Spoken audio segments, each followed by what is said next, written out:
നല്ല ക്യൂട്ട് ഉടുപ്പാണല്ലോ. Thank you. ഇതെനിക്ക് കിൻഡർ മോക്സ് ഇവിടുന്ന് കിട്ടിയതാ. കേട്ടോ. Thank you. നല്ല ഉടുപ്പ്. അതെ സിമ്പിൾ. ആ ഒരു ബ്രാൻഡ് കിൻഡർ മോക്സ് കൊള്ളാല്ലേ. അതെ. അപ്പൊ ഗ്ലുമില്ലാതെ ഏത് പാട്ടാ പാടാൻ പോകുന്നത്? കിളിയേ കിളിയേ നറുതേൻ മൊഴിയേ ശിശിരങ്ങളീ വഴിയേ. ഓ ആ പാട്ടല്ലേ. Very good. ബ്യൂട്ടിഫുൾ പാട്ടാണല്ലോ. പാടിയിരുന്ന എസ്തർകുട്ടി പാടി പോയേനെ. അതിൽ വേറെ നല്ല ഉഗ്രം പാട്ടുകളില്ലേ? ആയിരം കണ്ണുമായി കാത്തിരുന്നു നിന്നെ ഞാൻ, എന്നിൽ നിന്നും പറന്നകന്നൊരു പൈങ്കിളി മലർത്തേൻ കിളി, പൈങ്കിളി മലർത്തേൻ കിളി. പുഞ്ചിരിച്ചപ്പോ കമ്പിത്തിരി മത്താപ്പോ, തിരി പുഞ്ചിരിച്ചപ്പോ കമ്പിത്തിരി മത്താപ്പോ, മനസ്സേ ആസ്വദിക്കൂ ആവോളം, മനസ്സേ ആസ്വദിക്കൂ ആവോളം. അപ്പൊ നമ്മൾക്ക് മനസ്സിനാവോളം ആസ്വദിക്കാനായി ഏത് പാട്ടാണ് പറഞ്ഞില്ലേ? അതെ പറഞ്ഞു. കിളിയെ കിളിയെ കിളിയെ കിളിയെ പറഞ്ഞ പോരെ. ശരി, കിളിയെ കിളിയെ എന്ന ഗാനവുമായി എസ്തർകുട്ടി. സിനിമ നോക്കത്താ ദുരത്ത് കണ്ണും നട്ട്. Music ജെറിയാമൽ Dev sir, lyrics Bichu Thirumala sir, പാടിയത് ചിത്രാമ്മ. വർഷം 1984 അല്ലേ? സ്റ്റെപ്പൊക്കെ ഇല്ലേ കൊറേ? അതൊക്കെ സിമ്പിൾ സ്റ്റെപ്പ് ഞാൻ എടുത്തതാ. ഞാൻ എടുത്തതാണ്. ഓക്കെ ഓക്കെ, ഞങ്ങൾക്ക് കാണാൻ കൊതിയാവുന്നുണ്ട്. വേഗാവട്ടെ വേഗട്ടെ. ഓക്കെ.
വെരി ഗുഡ് കേട്ടോ.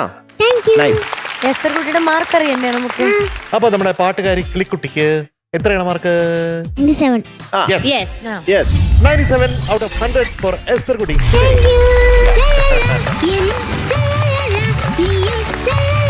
അപ്പൊ എസ്തർ കുട്ടി മിടുക്കിയാണ്. ഇനി മാർക്ക് കൂട്ടി വാങ്ങണം നമുക്ക് കേട്ടോ. ചാച്ചാ. ടാറ്റാ. Good night. ബൈ. ഒരു